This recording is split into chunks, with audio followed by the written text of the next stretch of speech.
Joey Diaz was your babysitter. Yes, Joe Diaz did babies. He's one of the 3 dudes who changed my diapers when I was a kid. Yeah. Ralphie May was another one. Just the mental image of that is like, it's awesome. Yeah, I was. If I wasn't at home being watched by Joe Diaz, I was inside the Comedy Store green room waiting for my dad to finish his set.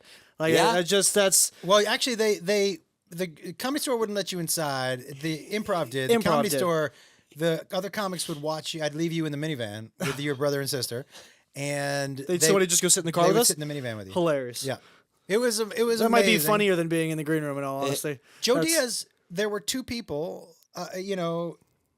When he was a baby and when I was single, and I was raising my kids, there were 3 people who could put him to sleep when he was going nuts. Me, my brother Jonathan, and Joe Diaz. Joe Diaz would come in.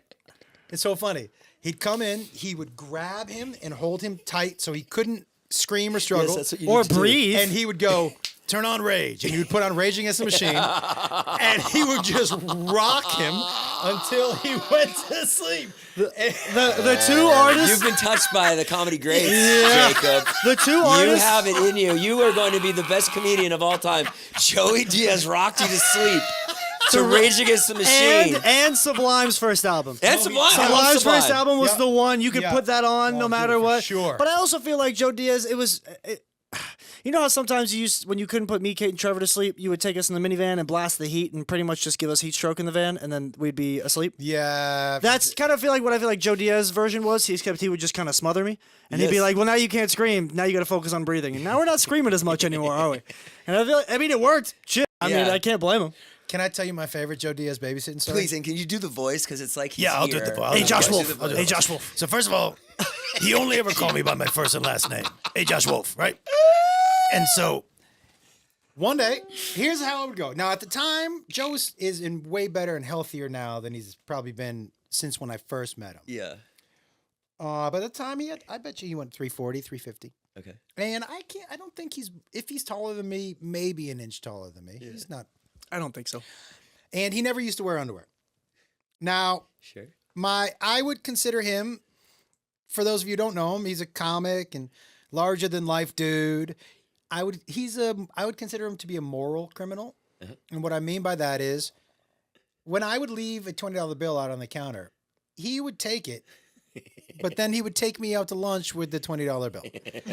And then he would say, I got it this time, you get it next time. I'm like, you didn't really get it this time, but I understand what you're saying. Right. So one day, and people may ask why Joe and not a regular babysitter. And I would tell you this, a regular $10 an hour babysitter probably wouldn't swear as much in front of the kids.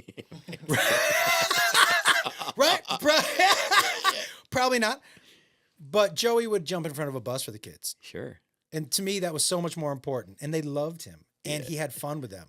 He wasn't just like, watching TV and letting them. They loved him. So this is so much more important. So one day, and what would happen is I'd do my set, I'd come back, and then he'd go do his set. Uh-huh. One day I come home. He goes, hey, kids, your dad's home. Come on, pick up. And he bends over to pick up some toys. And my daughter, who was probably 4 or 5 at the time, ripped some hair out of his ass crack. And she goes, how many? And he goes, oh, it felt like 5 that time. I go, that time? What do you mean that time? Is this a game? Yeah. And he goes, oh, she loves that game. I go, yeah, but I hate it, dude. I don't like it at all. Can't you play like Monopoly or something? Well, you gotta play ass crack at the crib? Damn. But man, the kids, and he loved them. Who doesn't love Uncle Joey? Dude, so Yeah. He was legit my Uncle Joey before he was the world's Uncle Joey. Yeah. So, love Joe Diaz. I will say, man, there are a few people that I am extraordinarily happy for their success. Uh-huh. In general, I'm happy for everyone's success. I'm not somebody who begrudges. I don't think any of us are in competition with each other. I refuse to put art in that category. I'm extraordinarily happy for my friend Joe Diaz and where he is and where he got to. I know all the things in his life that he overcame. And to be where he is and to get to where he didn't start making money till he was 53, dude. Really? 53. It's crazy. Because between 0 to 53, or when he first got in the business, all people kept telling him is, you can't do that. You can't be dirty. You got to change who you are. And he never did. 53. 3 Damn. in this city. That's like Rodney. Rodney made it when he was 50. Right? Something like that, right? Yeah. And so, and to know what he's been through in his past, and what he's overcome, and where he is now, and how at peace he is, I'm extraordinarily happy for him. Yeah. And so you knew him in the beginning in Seattle. Yeah, man, I knew him, dude. I used to collect calls from King County Jail. I was gonna say you said. Will you accept Fuck a collect call from King County It's Jail. fucking me. It's Joe Diaz. I used to get those calls all the time. Yeah, I always like how you say you consider him a moral criminal, because then I think to myself, and an actual criminal. Oh, he's an actual You know what I'm saying? Like moral criminal, but also actually a criminal. listen, love him. starting with him and Brody. Well, yeah, Brody Stevens it was a friend of mine. Yeah. And he passed away, and he was incredible. Do you know what was amazing? Yeah. Starting with the two of them, Yeah. I struggled. I'd be challenged to find two comics who ended up being more themselves than anyone else that I know. Yeah. Unapologetically Yeah, themselves. Yeah. Isn't that the best when you know somebody from the beginning and then you watch them find it? So cool. It's the coolest. It's so cool to be like, oh, all the wheels are on the track for this person right now. Yeah.